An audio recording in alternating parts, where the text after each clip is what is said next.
Aquí comienza la revisión de la agenda económica PM de este miércoles en CNN Chile, que estuvo marcada por lo que pasó a las 3 de la tarde en el Ministerio de Hacienda. La primera reunión entre el actual ministro Nicolás Grau y quien va a ocupar su cargo, Jorge Quirós, desde el 11 de marzo. Todo, obviamente, marcado en la fuerte discusión sobre el déficit fiscal. ¿Habrá sido tema en la reunión? ¿Hubo mensajes de un ministro a otro? Eso nos cuenta Natalia Muñoz. Primera reunión en bilateral que se llevó a cabo aquí en Teatino 120 del Ministerio de Hacienda, y fue el ministro, el jefe de la billetera fiscal, quien está actualmente en el cargo, Nicolás Grau, quien recibió al futuro en el cargo. Hablamos de Jorge Quirós, quien llegó acompañado de quien se presume podría ser el titular de la subsecretaría de Hacienda. Hablamos de Tomás Bunster, y también llegó acompañado de quien ya fue confirmado de que va a asumir como director de presupuestos, que vuelve al cargo, y se trata de José Pablo Gómez. Una reunión que duró algo casi 2 horas, donde se tocaron temas muy importantes y que justamente han marcado la agenda económica de las últimas semanas. Llegó a hablar con la prensa el actual ministro de Hacienda, Nicolás Grau, acompañado de Jorge Quirós, futuro en el cargo, pero no contestaron ninguna pregunta. De hecho, se fueron en silencio, y cuando le preguntamos a Jorge Quirós qué le parece también estas cifras fiscales correspondientes al balance estructural de 2025 y también sobre los recortes que proponen por parte del gobierno del presidente electo José Antonio Kast, no se quiso referir al tema, y dijo eso sí, de que esta fue la primera reunión que se lleva a cabo, pero es la primera de muchas que se van a ir programando durante este mes de febrero, antes de que asuma la titularidad en el Ministerio de Hacienda. Los puntos entonces importantes que se podrían haber llevado a cabo: por supuesto, los recortes presupuestarios, también el tercer incumplimiento consecutivo de la meta fiscal, y por supuesto esta rally alcista y este momento de bonanza del precio del cobre, donde, si recordamos, durante la jornada de este martes por parte de Cochilco se actualizaron las proyecciones al alza para este 2026 y también para el próximo año respecto al precio promedio del cobre. Escuchemos entonces qué fue las palabras que entregaron a la prensa por parte del ministro de Hacienda, Nicolás Grau, y también el futuro en el cargo, Jorge Quirós. Esta es una reunión, ¿no es cierto?, de traspaso institucional que se inscribe en el proceso que han definido tanto el presidente electo como el presidente en ejercicio. Da cuenta de lo importante que es dar continuidad al funcionamiento del Estado. El Ministerio de Hacienda es un ministerio que tiene un conjunto de actividades que son cruciales para el desarrollo del país, y es muy importante que todas ellas tengan la debida continuidad. Le he transmitido a Jorge y su equipo toda la disponibilidad del Ministerio de Hacienda, de los equipos que actualmente aquí trabajan, para colaborar, entregar los antecedentes técnicos, la información fiscal y responder, por supuesto, a todas las consultas necesarias, de forma tal que tengamos una transición fluida. Se enmarca en lo mejor de nuestras tradiciones republicanas, que busca en este caso facilitar la transición entre una administración y otra, resguardando la continuidad del funcionamiento del Estado más allá de los cambios de gobierno. Hemos acordado seguir trabajando durante todo febrero con equipos coordinados para llegar sin tropiezos al 11 de marzo y asegurar que el país mantenga su completa normalidad en su funcionamiento fiscal y económico. Quisiera agradecer al ministro Grau por la disposición con que él y su equipo han iniciado este proceso. Y por su parte, Nicolás Grau estaba acompañado de la subsecretaria de Hacienda, Heidi Werner, y también de la directora de presupuestos, Javiera Martínez. En esta reunión muy importante, la primera reunión bilateral que se lleva a cabo en el Ministerio de Hacienda, donde nos quedamos también con las ganas de saber cuál había sido el tono de esta reunión, pero debido a que no contestaron ninguna pregunta y los rostros también que podíamos ver, especialmente del futuro ministro de Hacienda, podemos ver que fue, si bien en un tono amable, así lo confirmaban por parte del Ministerio de Hacienda, su titular Nicolás Grau, pero también se ve de que hay disputas, hay diferencias también principalmente, y que ya los habíamos estado reporteando especialmente con respecto al balance estructural 2025. Muchas gracias, Natalia Muñoz, por todos los detalles. Cambiamos de tema en agenda económica porque se publicó la minuta de la última reunión de política monetaria del Banco Central. Recordemos que se mantuvo la tasa de interés en 4,5% y había algunos en el mercado que creían que se podría haber bajado a 4,25%. Si bien, como suele suceder, el Banco Central lo ve como una opción que se podría haber discutido, la verdad es que no lo consideraron así. ¿Por qué se los digo? Lo vemos en la parte que hemos destacado de esta minuta en que se dan los detalles de lo que se conversó entre los consejeros del Banco Central. Ahí lo vemos. Varios consideraron que la decisión de esta reunión estaba marcada de manera importante por factores tácticos y gestión de riesgos. Por eso, dado lo que había dicho antes el Consejo del Banco Central, el consenso anticipaba una mantención de la tasa de interés. Y esto es lo importante. Si hubiera habido una decisión distinta, se podría haber dado mayor volatilidad en los mercados financieros y afectar la predictibilidad de la política monetaria. Por eso les digo que en realidad el Banco Central no consideró en ningún momento bajar la tasa de interés en esta reunión. Cosa distinta puede ser en la de marzo y sobre todo en la de abril, ya que en esos meses es cuando el mercado espera que el Banco Central baje la tasa en 25 puntos base a 4,25%. Cambiamos completamente de tema por algo que se informó ayer más o menos a las 8 de la noche cuando estábamos en CNN Prime. LATAM Airlines reportó los mejores resultados de toda su historia durante el año pasado. Casi 1.500 millones de dólares en utilidades. ¿Por qué fue esto? Es lo que explica Christine François. Lo que comenzó hace 5 años como un proceso de reestructuración post-pandemia ha culminado en 2025 con el año más exitoso en la historia de LATAM. Con una utilidad neta de 1.460 millones de dólares, el grupo logró un crecimiento de 49,4% respecto al año anterior. Este desempeño histórico tuvo un correlato directo en el mercado bursátil.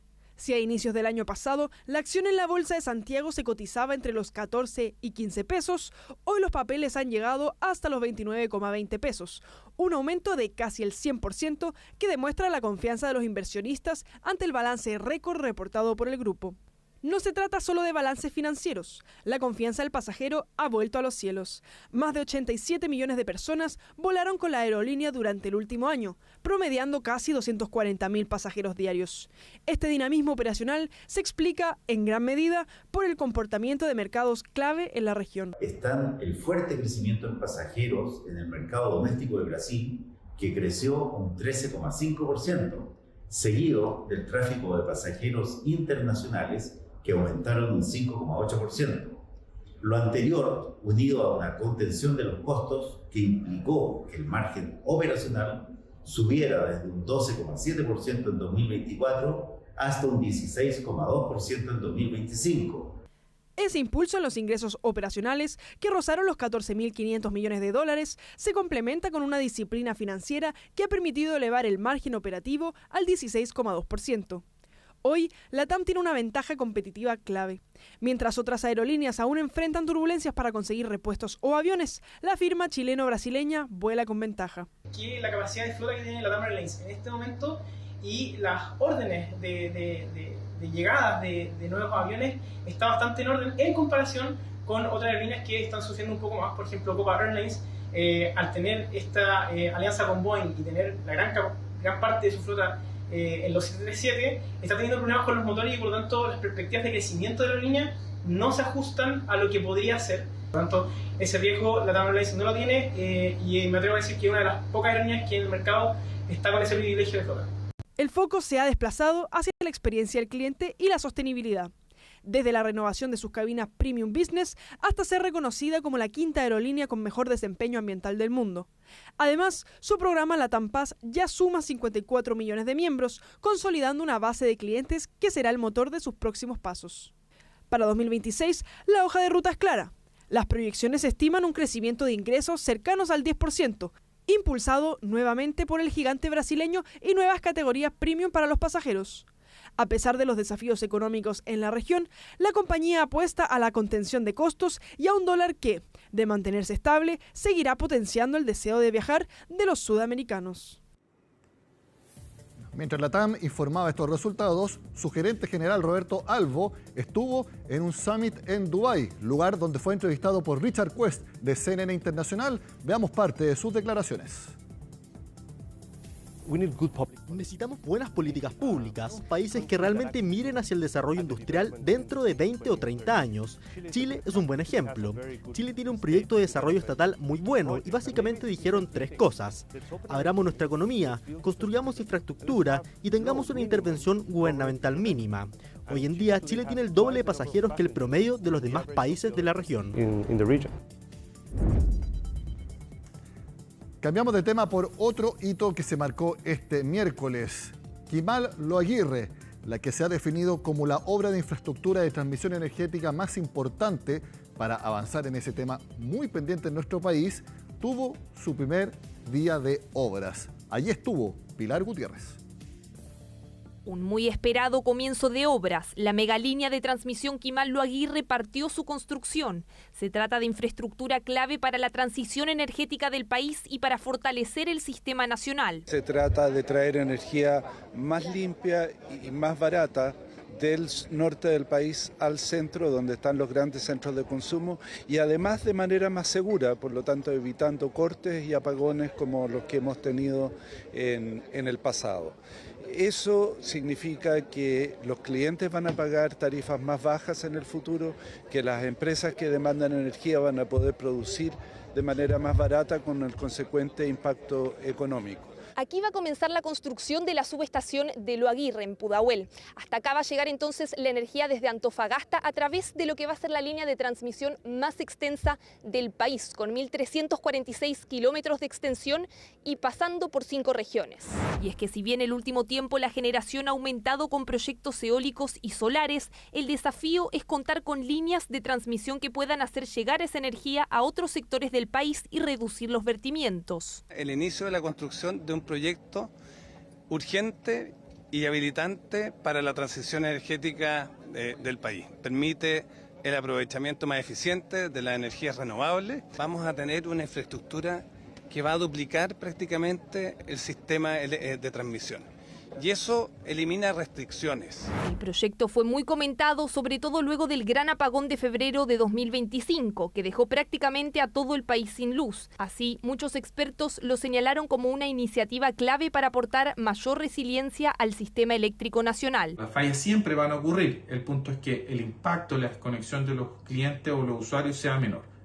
Entonces, este robustecimiento de la red de transmisión va a generar una alternativa, ¿verdad?, que por ejemplo para el apagón del 25 de febrero del 2025 no teníamos vigente, y de una u otra manera va a darle mayor posibilidad de tener una mejor respuesta a la red eléctrica en caso de alguna contingencia. Con una inversión de 1.500 millones de dólares y la generación de casi 7.000 empleos, Kimal Loaguirre tiene un impacto económico relevante y también marcó un hito por sus tiempos de tramitación ambiental. Demoró 30% menos que el promedio de 2025, pese a su gran envergadura. Yo creo que es un excelente ejemplo de que cuando un proyecto es bueno, fluye, avanza en la evaluación ambiental y en prácticamente 2 años obtuvo su permiso ambiental, su RCA. Esto no fue fácil, nos llevó un tiempo de conversaciones en donde, claro, el temor a ser de alguna manera impactado negativamente por una subestación de 25 hectáreas estaba presente, pero también entendimos logramos entender nosotros la importancia que tenía este proyecto, y también la empresa de alguna manera mostró voluntad, por ejemplo, para emplazarla en un terreno que antes fue una mina. El avance de la megalínea Kimal Loaguirre va en línea con el calendario y se espera que esté lista en 2029. Mega obras como la línea Kimal Loaguirre que veíamos en el primer bloque generalmente se financian con fondos de inversión. Y esos fondos de inversión suelen durar mucho tiempo sin posibilidad de rescate debido a la extensión en el tiempo de estas obras. Bueno, hay tendencias que permiten que esos típicos fondos de inversión, denominados también como activos alternativos, puedan tener cada vez más posibilidades de sacar dinero o de hacer nuevos aportes. Son los denominados fondos Evergreen y que vamos a conocer junto al socio de HMC Capital, Claudio Guglielmetti, a quien vemos en pantalla. Claudio, gracias por acompañarnos en Agenda Económica. Hola, ¿qué tal? Buenas tardes, Nicolás. Gusto en saludarte. Y gracias por la oportunidad de presentar esta estrategia de HMC, que son los fondos Evergreen. Estos fondos Evergreen, entonces, la idea es que puedan financiar infraestructura, obras que requieran mayor tiempo, sin la necesidad de que un aportante tenga que esperar 5, 10 o hasta 15 años para poder rescatar su dinero. Sí, efectivamente. Evergreen es una definición de un vehículo en el cual se utiliza donde uno puede invertir en activos alternativos que por definición son ilíquidos, con un fondo que permite la inversión sin tener este fondo una fecha de término, sino que ser de límite indefinido, y que permite que aportantes puedan hacer aportes sistemáticos, que puedan tener aportes mínimos mucho más accesibles y que eventualmente tienen ventanas de liquidez, que es, yo te diría, la principal condición que tienen los fondos de inversión privados cerrados, que en general no tienen liquidez. En este caso sí, hay ventanas de liquidez. ¿Eso por qué se puede lograr si los otros fondos precisamente no tienen esas ventanas para mantener el capital resguardado, por así decirlo, debido a que los activos en que se invierten son de larga duración y que se demoran en hacerse? ¿Por qué sí se puede en este tipo de fondos teniendo quizás objetivos similares? La diferencia está dada primero por la ingeniería que está detrás del fondo Evergreen. Los activos son alternativos o son ilíquidos igual que los fondos cerrados, pero hay una ingeniería que es la que permite dar estas estructuras de liquidez trimestrales, digamos. Eso está dado por el tipo de fondos en el cual se invierten, tienen que tener cierto grado de madurez, tienen que también considerar ciertos gates de ventanas de liquidez que se obtienen vía financiamiento o la redefinición de los dividendos que se distribuyen, etc. O sea, el activo es el mismo que un fondo cerrado, pero hay una ingeniería que permite sí dar estas ventanas de liquidez. Estuve leyendo que debido a que tiene estas ventanas de liquidez, también se ofrece, no digo asegura, sino que se ofrece un retorno menor a los fondos de inversión que son cerrados y que los rescates son a mucho mayor tiempo.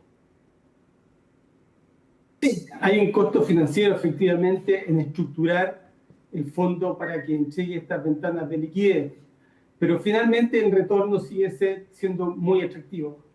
En el mundo de los alternativos siempre hay un dicho en que se dice que cuando uno invierte, el trade-off es un mayor retorno contra una menor liquidez.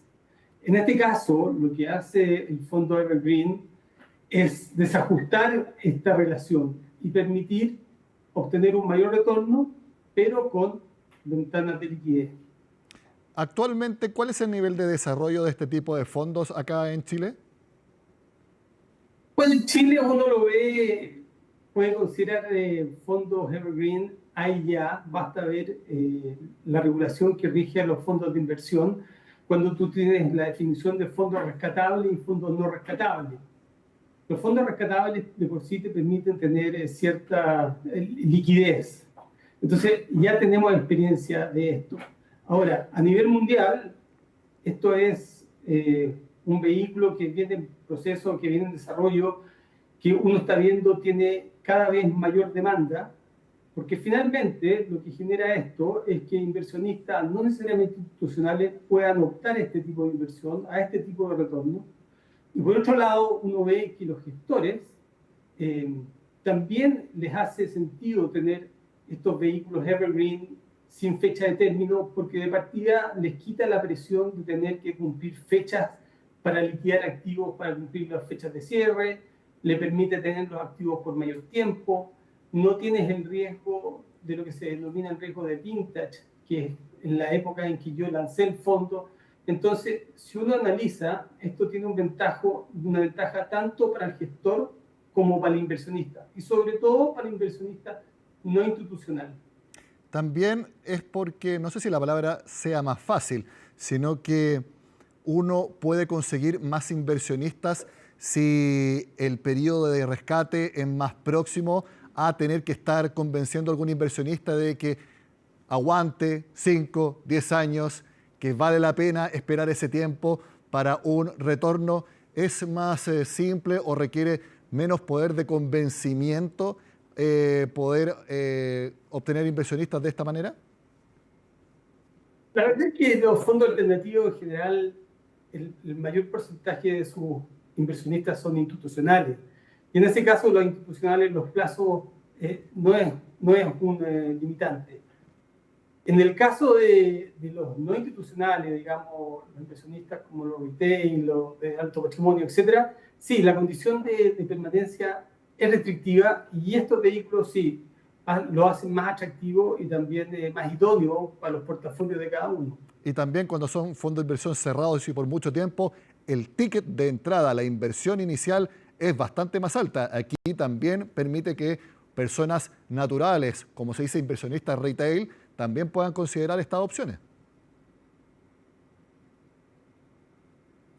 Sí, efectivamente, los fondos alternativos tienen una serie de restricciones que son, como tú dices, los fondos cerrados tienen un mínimo de inversión bastante más alto, tienes un contrato con llamados de capital, tienes lo que se denomina curva J, no tienes liquidez, etc. Y eso hace que efectivamente no sea atractivo para un universo de inversionistas. Y esto, los fondos Evergreen lo que hacen es de una u otra forma saltar estas restricciones y dar accesibilidad a los inversionistas no institucionales. Claudio Guglielmetti, socio de HMC Capital, muchas gracias por estar con nosotros explicándonos de qué se trata estos fondos Evergreen y que representan una opción también para que las personas puedan ver de mejor manera y de manera más simple también posibilidades de inversión. Que esté muy bien. Muchas gracias. De esta forma terminamos la agenda económica PM de este miércoles. Yo no me voy para la casa, sino que sigo acá, porque nos vemos en unos minutos en CNN Prime.